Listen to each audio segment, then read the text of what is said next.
The pendulum of war had come to rest. The armies halted. Around the campfires, men were too weary to talk much, but they could wonder, which way would they march tomorrow?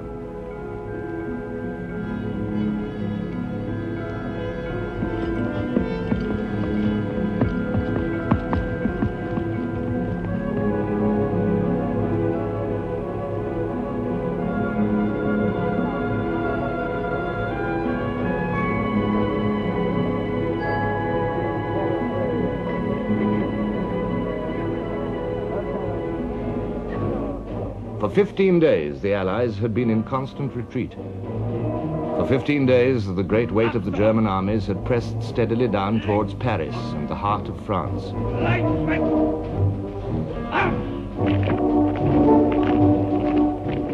By September the 5th, they were less than 20 miles from the capital. Would Paris fall? Hope waned, and time was running out. Yet one man preserved his hope and made his will prevail. At the headquarters of the Allied armies, General Joffre perceived that a significant change had taken place. The situation was impressive. Our front formed the arc of a vast circle enveloping the enemy. Thus, our Fifth Army was now in a position to make a frontal attack against the enemy columns crossing the Marne, while the British Army and the mobile troops of the Paris garrison were well placed to attack in flank the German forces which had diverged from the direction of Paris. This was the moment of decision, the moment that Joffre had been waiting for. Now hundreds of thousands of tired, despondent men must be halted, turned about, and thrown against the enemy. From Verdun to the Marne, Joffre ordered his right wing to hold firm. The German Second Army was marching southward, at some distance from the First. The French Sixth Army would strike in from the west. As von Kluck turned to meet this threat, the French Fifth Army and the BEF could march upon the gap in the German line. One thing was essential: the BEF must march. Once again, Joffre visited Sir John French to explain his plan and plead for British. He couldn't get anything out. And turning to somebody, he said, "Tell him that anything that men can do, our men will do. We will attack tomorrow." The word began to filter down the line that we were on the move in the reverse direction. At first we found it difficult to believe, but sure enough, we soon found ourselves recrossing the Marne, and we were on the advance again.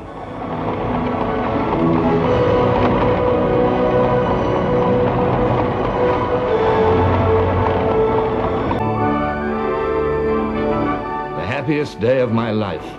We marched towards the rising sun, wrote a British officer. It was September the 6th, 1914.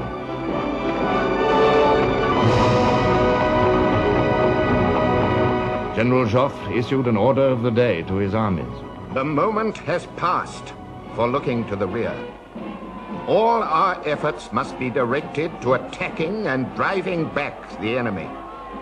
Troops who can advance no further must at any price hold on to the ground they have conquered and die on the spot rather than give way. Under the circumstances which face us, no act of weakness can be tolerated. Slowly, the pendulum started its counterswing. The Germans resisted strongly. North of Paris, General Monory's army was heavily counterattacked and in danger of defeat.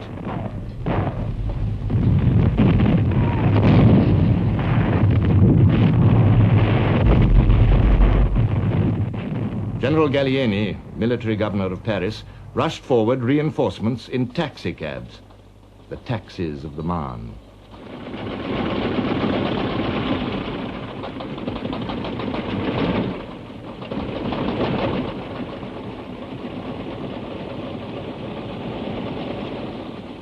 The men they carried just sufficed to prevent a collapse. But the center was the vital area. Here, the French Fifth Army and the BEF thrust forward into the widening gap between the armies of von Kluck and von Bülow.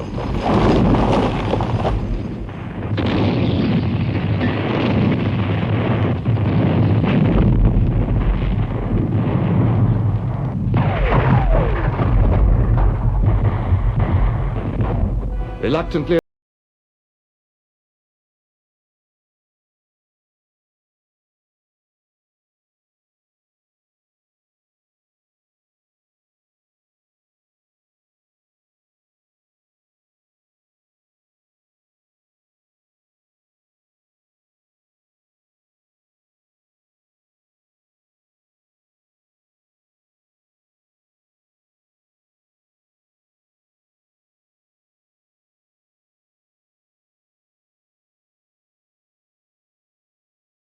as the Allies reaped the rewards of victory, new hope surged up in men who had faced the abjectness of defeat.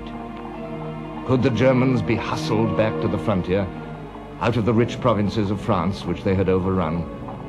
Could the Allies stage a swift and shattering pursuit, back to the Rhine in 3 weeks, perhaps? Optimism spread its wings. General Sir Henry Wilson compared notes with an officer of Joffre's staff. Berthelot asked me when I thought we should cross into Germany, and I replied that unless we made some serious blunder, we ought to be at Elsenborn in 4 weeks. He thought 3 weeks. Vitesse, vitesse, urged General Foch. En avant, soldats, pour la France, cried General Franchet d'Espèrey. But General Haig, commanding the British First Corps, remarked, I thought our movements very slow today, in view of the fact that the enemy is on the run. The movements were too slow. Broken bridges, tiredness, overcaution, brave fighting by German rear guards, all combined to slow the Allied advance. On September the 13th, Haig's corps reached the River Aisne and pushed up along the wooded spurs of the Chemin des Dames ridge, the Ladies' Road, running along the heights beside the river from Soissons. They were just 2 hours too late. A German army corps, released by the fall of Maubeuge, marched 40 miles in 24 hours, with a quarter of its infantry falling out on the way, and arrived in the nick of time to block the British advance. The Germans dug in hastily along the Chemin des Dames ridge. The British were unable to dislodge them and dug in also. The French did the same in their turn. The beginnings of trench warfare were now seen. On September the 16th, Joffre told his army commanders, It seems as if the enemy is once more going to accept battle in prepared positions north of the Aisne. In consequence, it is no longer a question of pursuit, but of methodical attack.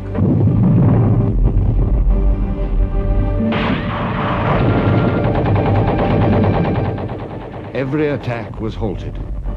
The Germans counterattacked to throw the Allies into the Aisne.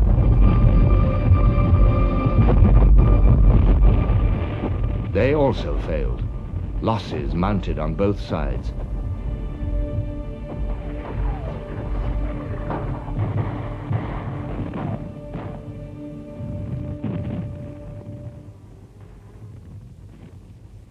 At the end of the month, General Haig said, In front of this corps and for many miles on either side, affairs have reached a deadlock, and no decision seems possible in this area.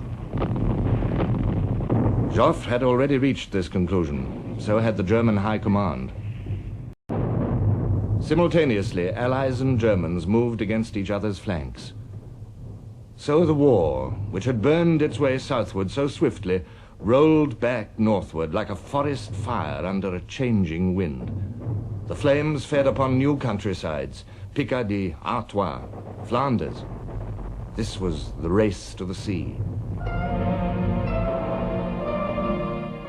All through these days of frustration on the Aisne, by railway, on horseback, on foot, thousands by bicycle, the soldiers of both sides were on the move. Populations which had hoped to be spared were driven before the storm. And in the north, the thunder of great guns was heard again. On September the 28th, the Germans began a violent bombardment of the outer forts of Antwerp. The King of the Belgians, with his army and his government, had taken refuge in this great port. Antwerp was heavily defended by rings of powerful forts, with some 150,000 Belgian soldiers inside them. On October the 1st, the London Times said, "We do not think that there is any need to worry about Antwerp." But the next day, the British government heard that the Belgian army was proposing to abandon the city. The news, says Sir Winston Churchill, seemed not only terrible, but incomprehensible. Churchill himself sped across the sea. He promised the Belgians Allied support and persuaded them to wait. Naval armored cars came up the coast from Ostend, and troops of the newly formed 7th Division, using any sort of transport they could find.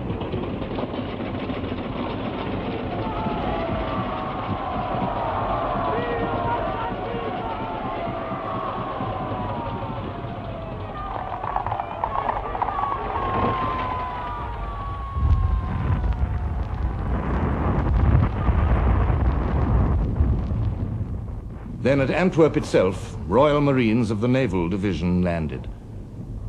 They went into the line at once and were soon under bomb. We sat, watched, waited, felt hopeless and useless. For 3 days, the unequal struggle went on. But the Allies had nothing to match the heavy German howitzers which had already battered down Liège and Namur. On October the 7th, the inevitable end was in sight. The Belgian government left for Ostend, and the field army began its withdrawal down the coast. With them, once more, went the pitiful refugees, escaping as best they could, by any route they could, from the German invaders whose cruel reputation had gone before them. The future of Belgium was all in shadows now.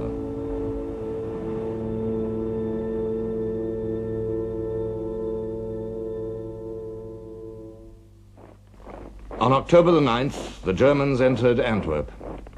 Now the flames of war licked down the coast to join the great blaze of battle from the south. The Belgian army fell back to Dixmude, where it joined a magnificent detachment of French Marines.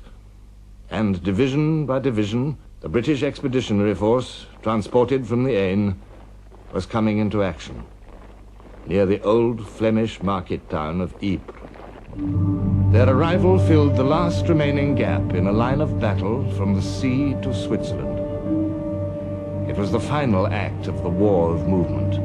At Ypres, the last great encounter battle of the Western Front opened with glittering promise for both sides. General Foch was now in charge of all the Allied forces in the north. He was quite clear about what he had to do. The question was, would we have the time and did we possess the means of effecting a breakthrough before the enemy could complete defensive measures against which we would be more or less impotent? This was the effort we were about to make. It was an attempt to exploit the last vestige of our victory on the Marne. The Germans now had a new commander. Von Moltke had failed, and now Erich von Falkenhayn had replaced him as Chief of Staff. He too was clear about his task. The Allied threat to the German right wing must be eliminated. If this at least was not done, then the drastic action against England and her sea traffic, with submarines, aeroplanes and airships, which was being prepared as a reply to England's war of starvation, was impossible. It was also questionable whether the occupied territory in northern France and western Belgium could be held. The prize, concluded Falkenhayn, was worth the stake. For both sides, the stake at Ypres consisted of everything they had.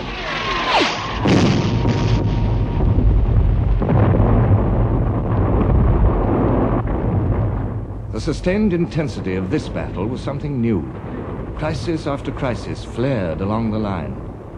In the north, the Belgians were hard-pressed, defending the last few square miles of their native soil from the invader.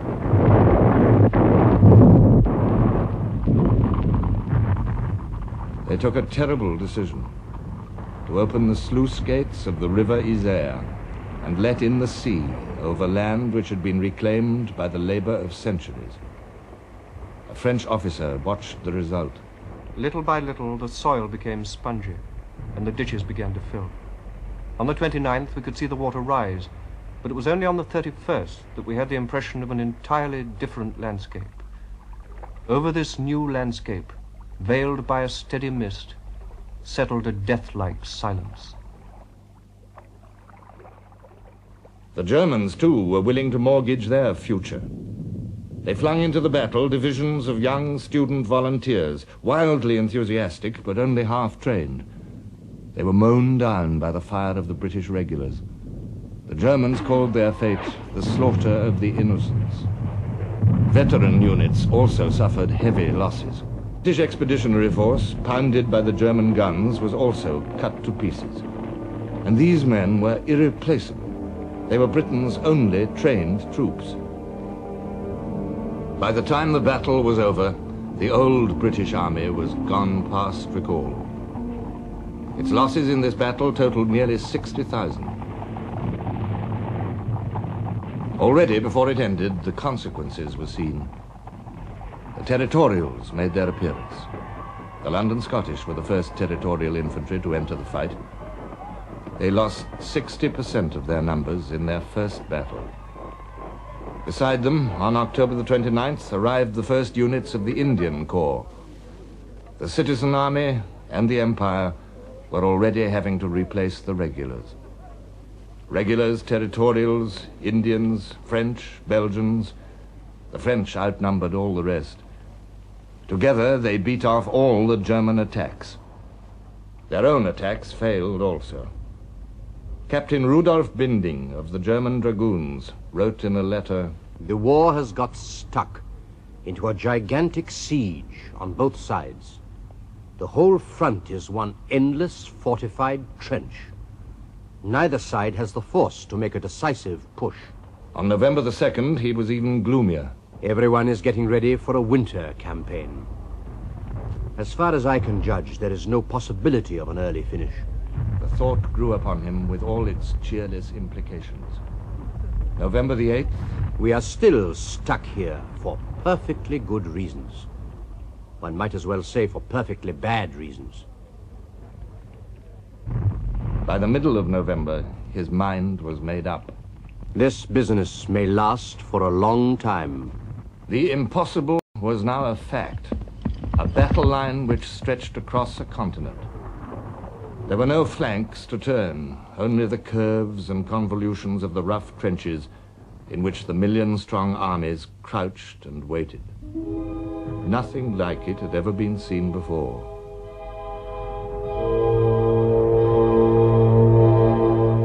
All the plans had gone awry. All the careful preparation of Germany, all the brave improvisation of the Allies, all the heroism of the soldiers had produced stalemate. The stalemate was universal. In Serbia, where the war began, the same incredible spectacle was seen. On August the 12th, the Austrians entered Serbia on what they took to be a short, punitive campaign, which would swiftly bring down this upstart Slav kingdom to the dust.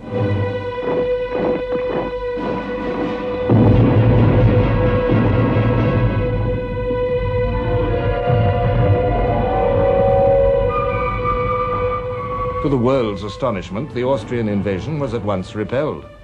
The Serbs fought with passionate fury against their overwhelming neighbors. But all the weight of numbers was on Austria's side. And after an interval, the Austrians returned in strength and with more caution. This time it seemed that they must win.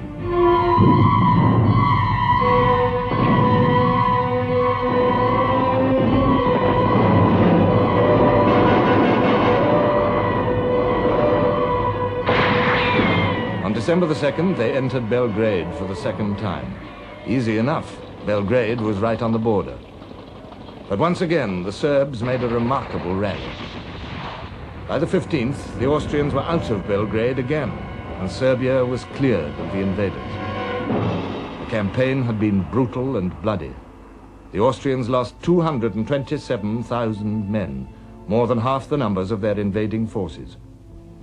This was a war of Austria's making, but Austria was out of luck. The great bulk of the Austrian armies marched to meet the Russians, marched with enthusiasm, believing in the strength of their German allies. Less than 50% of these men were Austrians and Hungarians. The rest, mostly Slavs, had little desire to fight for the Habsburg Empire. Many of these soldiers knew no more German than the 80 basic army words of command. Yet the German victory of Tannenberg in August lent the Austrians hope. Their commander-in-chief, Field Marshal Konrad von Hötzendorf, had visions of a Tannenberg of his own against the Russian southern group of armies. On September the 6th, the main bodies of the Russians and Austrians met around the town of Lemberg. There was bitter fighting.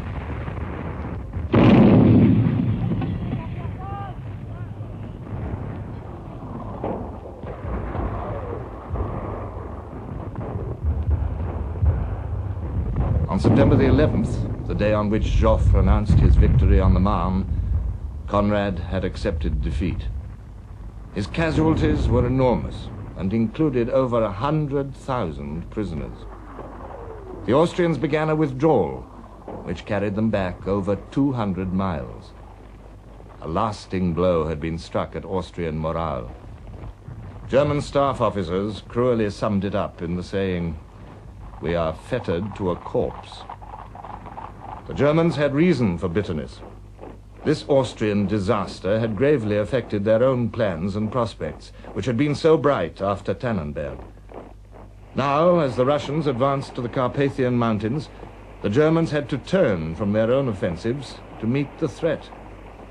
Their attack on Warsaw came to nothing. In East Prussia, the Russians were even able to mount a new invasion. At the root of all problems in this vast fighting area was communication. General Ludendorff wrote, "We had great trouble in getting the railway lines, which we had ourselves previously completely destroyed, into working order again. We work now with might and main to restore them. But considerable time elapsed before the railway communications were really in order." The Russian winter arrived, halting all the armies in their tracks. Germans, Austrians, Russians, they burrowed holes for shelter, struggled to keep warm, and waited for better times. Ludendorff said, "The 1914 campaign had not brought a decision, and I could not see how one was to be reached in 1915. In the East, as in the West, it was stalemate. This, too, was going to be a long business."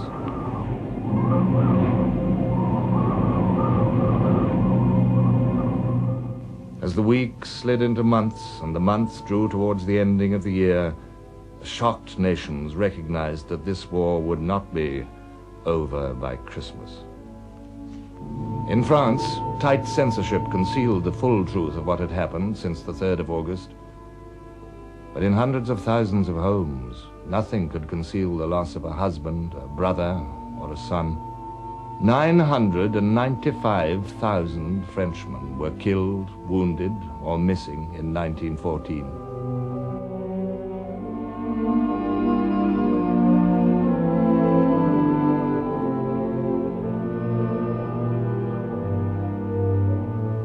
Russia's losses had been even greater than the French, and with them, disturbing signs of internal rottenness had appeared.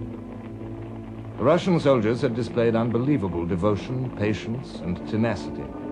Too often their courage was brought to nothing by blunders, corruption, and heartbreaking shortages. Yet at the end of the year, the Tsar's illusions lingered on. My dear army, have already given such proofs of valor that victory can't fail us now. We must dictate the peace, and I am determined to continue the war until the Central Powers are destroyed. No Congress or mediation for me. Britain and Germany settled to their business with implacable wrath. The novelist H.G. Wells voiced their ardor. Nobody wants to be a non-combatant in a war of this sort. The desire to serve, to join in the fight, possessed the British people in odd ways. A Times reporter wrote in his diary, "People seem to be enveloped in a mysterious darkness, haunted by goblins in the form of desperate German spies. The wildest stories are being circulated of outrages committed by Germans in our midst." Fear of spies and fear of invasion produced hysteria, which turned venomously against Germans and Austrians living in Britain, or against their suspected sympathizers. The first casualty was Lord Haldane, the man who had created the Expeditionary Force and the Territorial Army. Haldane was accused in the newspapers of being secretly pro-German. It was even said that this lifelong bachelor had a German wife.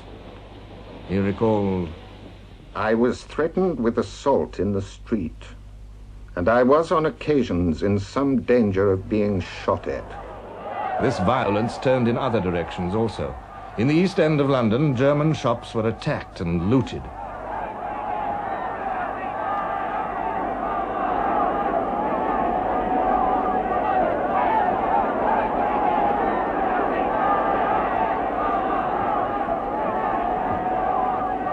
Driven by popular pressure, the government unwillingly rounded up aliens in Britain.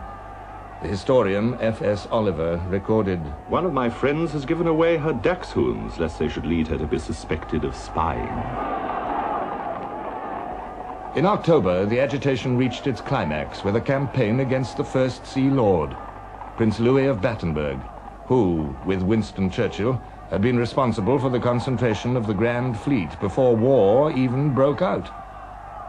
The journal John Bull wrote, "Blood is said to be thicker than water, and we doubt whether all the water in the North Sea could obliterate the blood ties between the Battenbergs and the Hohenzollerns when it comes to a question of a life and death struggle between Germany and ourselves." On October the 30th, Prince Louis resigned. But all these preoccupations were very remote from the urgent needs of the Expeditionary Force. On August the 7th, the Prime Minister requested Parliament to sanction an increase of the army by 500,000 men. The response was immediate and impressive.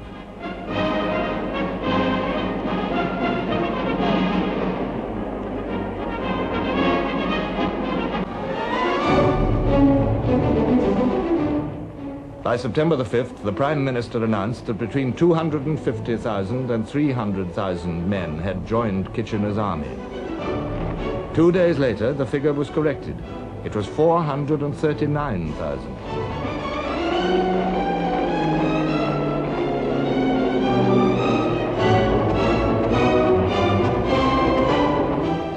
The patriotic fires burned high. A letter to the Times cried out, Reform Club, Pall Mall.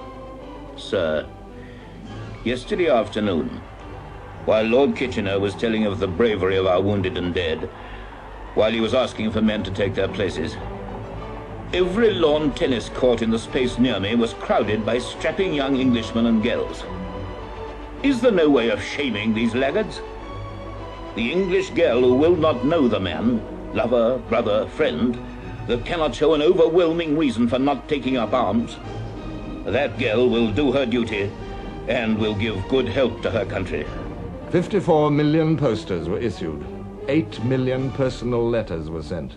12,000 meetings were held. 20,000 speeches were delivered by servicemen or ex-servicemen. By the end of 1914, 1,186,337 men had enlisted.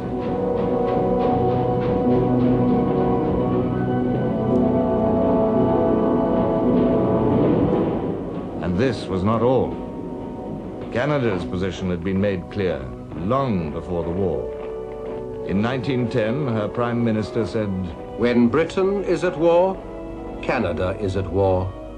There is no distinction." The Canadian government offered a contingent of 25,000, but over 40,000 men came forward in less than a month. Their chronicler, Lord Beaverbrook, wrote, No mere jackbooted militarism inspired them. They sought neither the glory of conquest, nor the rape of freedom, nor the loot of sacked cities.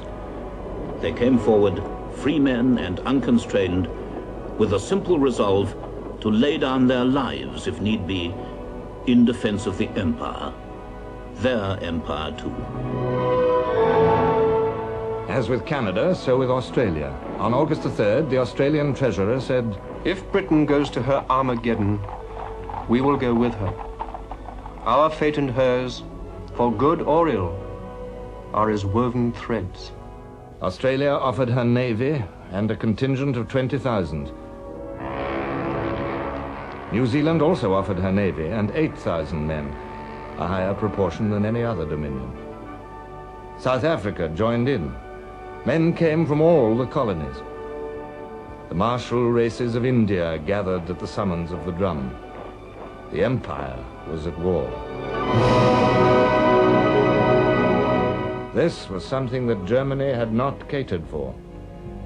The Swedish explorer Sven Hedin, visiting Germany in October, spoke for her outraged feelings. The two Western powers of the Entente bear the responsibility for having caused the dance of death to involve the whole globe. Canadians come in their ships from America, Turcos and Senegalese Negroes from Africa, and poor Hindus and Gurkhas, bronzed by the sun of India, lie freezing in the trenches. And lastly, Australia and New Zealand are sending their contingents. And what is the purpose of such a worldwide levy of warriors? Why? Germanic culture is to be uprooted from the earth.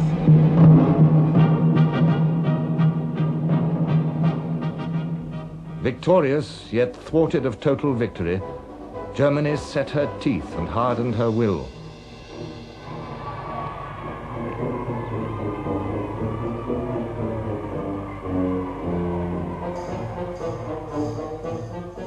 At the end of October, the president of the National Bank in Berlin told the correspondent of the New York Sun, "It is a fight between England and Germany, to the bitter end, to the last German if need be. England has wanted it, so let it be. We want no quarter from England. We shall give none. Now it is death, destruction, and annihilation for one or other of the two nations. Tell your American people that. And say the words do not come from a fanatic, but from a quiet businessman who knows the feelings of his people. Tell America not to be misled by peace talk. There is not going to be any peace. This will be a long war." In an ugly mood, the nations settled down to fight it out. In the crude trenches, men dug for shelter as deep as they dared. They learned to suffer the companionship of mud.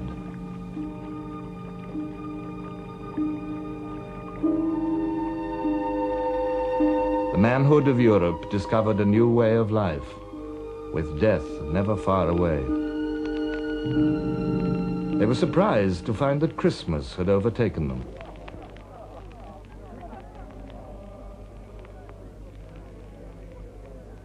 British soldiers listened with wonder as the carol, Heilige Nacht, arose from the German trenches. Here and there they saw Christmas trees go up. The next day, it was just the sort of day for peace to be declared, said one British officer. Suddenly, without a word, British and German soldiers got out of their trenches and began to walk towards each other. Germans the handsome brass gift boxes which they'd received from Princess Mary, each containing tobacco and cigarettes. The Germans had pipes embossed with the head of the Crown Prince, Little Willie of the English cartoons. When the Germans started to bury some of their frozen dead, the British had another shock. The inscriptions on the